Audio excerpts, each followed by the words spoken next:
De nou, alcaldessa. Bé, primer de tot,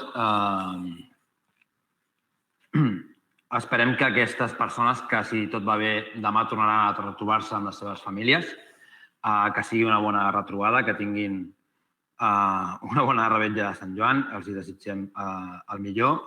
Aquest espai polític, ho hem dit moltes vegades, s'ha judicialitzat un tema polític i al final aconseguirem que es resolgui per la via política.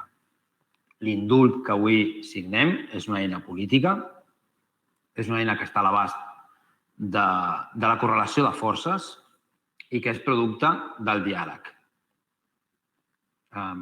Crec que tots i totes sabem com s'arriba aquí. No s'arriba perquè un al matí es desperta i té una idea.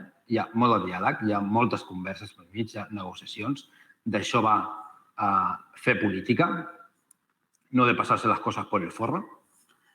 La política va d'això, de poder parlar, de poder seure a les taules, de reconèixer a l'altra persona, de reconèixer les motivacions que tenen les altres persones i de si està d'acord o no poder debatre-les. Dit això, nosaltres amb aquesta moció tenim un dubte sobre el concepte de l'amnistia i en el redactat del punt 2, que fa referència a qualsevol responsabilitat penal i administrativa. Volem posar l'accent en que també en política les accions tenen responsabilitats.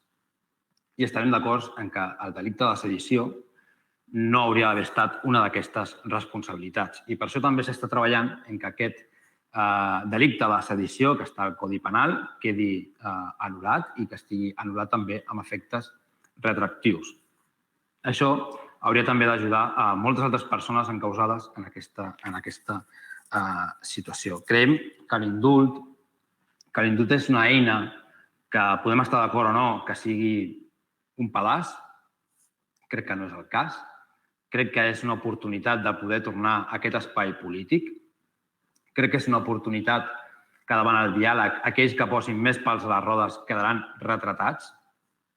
Però també crec que aquesta moció, o creiem que aquesta moció d'amnistia, és també un pols per veure dins de l'espai independentista on està cadascú, legítimament.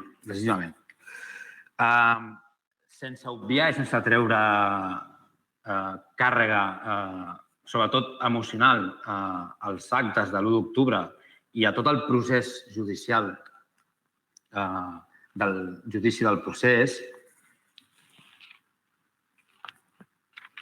creiem que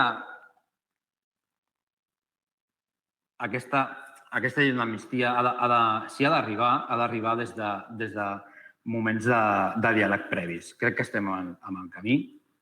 Crec que si hem d'arribar a aquesta llei d'amnistia no tocarà ara perquè, malauradament, la correlació de forces ara mateix no ho permetria. Entraríem en un bucle que ja hem viscut amb el tema del constitucional, d'altes èlits del poder judicial. Tornaríem a entrar en un estat que ja el coneixem i que no ens interessa perquè això és un bucle.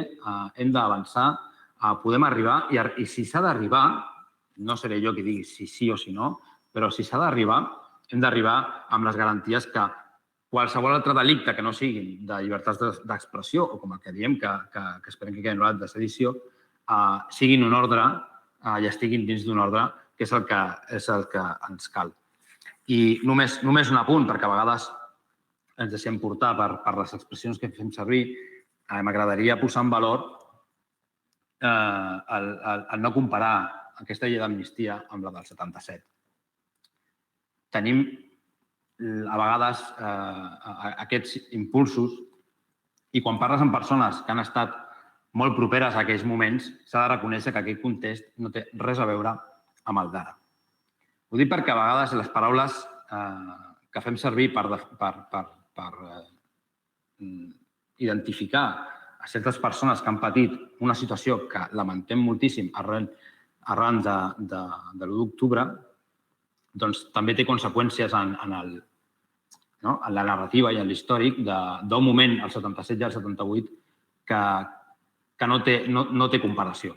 I ho dic com a reflexió personal també, Betlem, no era això, no és cap lliçó que després em vulguin dir por ahí que vull dando, però aquesta reflexió crec que és important perquè això també ens dona perspectiva per aquest moment d'ara, per valorar aquest moment d'ara i com l'estem encarant, que crec que s'està encarant per fi, amb valentia i sobretot amb caire polític. Nosaltres, en aquest sentit, en aquesta moció, ens abstindrem. Gràcies.